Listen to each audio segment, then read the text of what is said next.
পহেলগাঁওতে বেছে বেছে হিন্দু হত্যার পর 12টা দিন পেরিয়ে গিয়েছে, কিন্তু এখনো অধরা জঙ্গিরা, এখনো কাশ্মীরে লুকিয়ে পাক জঙ্গি মুসা এবং তার সঙ্গীরা, এমনটা খবর পাওয়া যাচ্ছে সূত্র মারফত।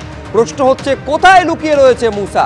তারই খোঁজে এবং তার সহযোগীদের খোঁজে উপত্যকা জুড়ে চলছে চিরুনি তল্লাশি।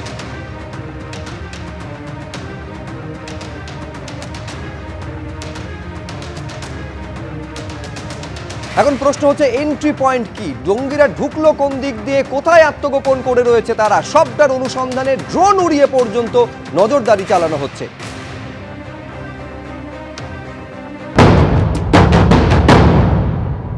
এনআইএ ডিজি 3 দিন হলো তিনি এখনো পর্যন্ত পেহেলগাঁও ছাড়েননি, পেহেলগাঁওতেই রয়েছেন।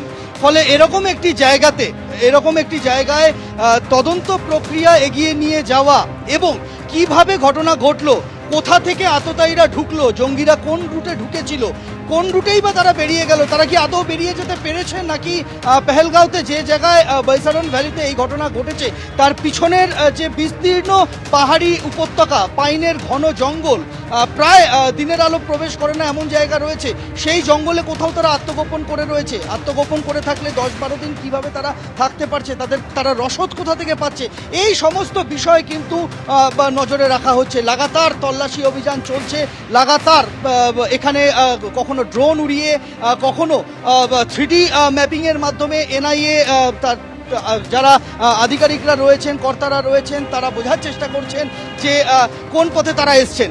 এর পাশাপাশি যে বিষয়টা আরও গুরুত্বপূর্ণ তা হলো এই যে যারা এসেছিলেন, যারা পাকিস্তান থেকে এসেছিলেন এই নাশকতাকে ঘটানোর জন্য, তাদেরকে আশ্রয় কারা দিল, তাদেরকে কারা রুট চেনালো, তাদেরকে কারা আগ্নেয়াস্ত্র এবং রসদ পৌঁছে দিল। কেননা বৈশারণ ভ্যালিতে যে জায়গাতে ঘটনা ঘটেছে সেই জায়গাতে কোনোভাবেই কিন্তু যে মূল রাস্তা, অর্থাৎ পেহেলগাঁও থেকে যে রাস্তা বৈশারণ ভ্যালিতে যাচ্ছে সেই রুট ছাড়া, 2 থেকে 3টি রুট, সেই রুট ছাড়া অন্য রুটে পৌঁছানো কার্যত অসম্ভব। কেননা পিছনে ঘন জঙ্গল এবং সেই জঙ্গলের পথ সেটা কিন্তু অত্যন্ত দুর্গম। ফলে তারা সাধারণ পর্যটকদের মতো, সাধারণ মানুষের মতো, সাধারণ স্থানীয় যারা পরিচালক আছেন তাদের মতো সেই ভিড়ে মিশে সেই জায়গাতে পৌঁছে থাকতে পারেন। তাহলে দ্বিতীয় প্রশ্ন হচ্ছে যে তারা তাদেরকে আশ্রয় কারা দিল। সে কারণে কিন্তু লাগাতার তল্লাশি অভিযান চলছে।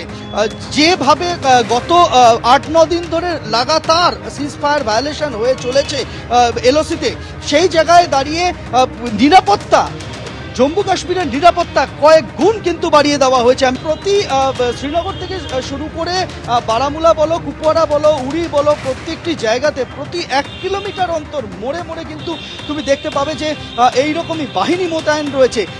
কোথাও সীমা সুরক্ষা বল মোতায়েন রাখা হয়েছে, কোথাও সিআরপিএফ মোতায়েন রয়েছে, কোথাও জম্মু কাশ্মীর পুলিশ মোতায়েন রয়েছে, এবং তার সঙ্গে লাগাতার চলছে সেনা টহলদারি এবং রাষ্ট্রীয় রাইফেলসের টহলদারি। পহেলগাঁওয়ে গণহত্যা, জঙ্গিদের ব্যবহার করা অত্যাধুনিক ডিভাইস উদ্ধার হলো এবার।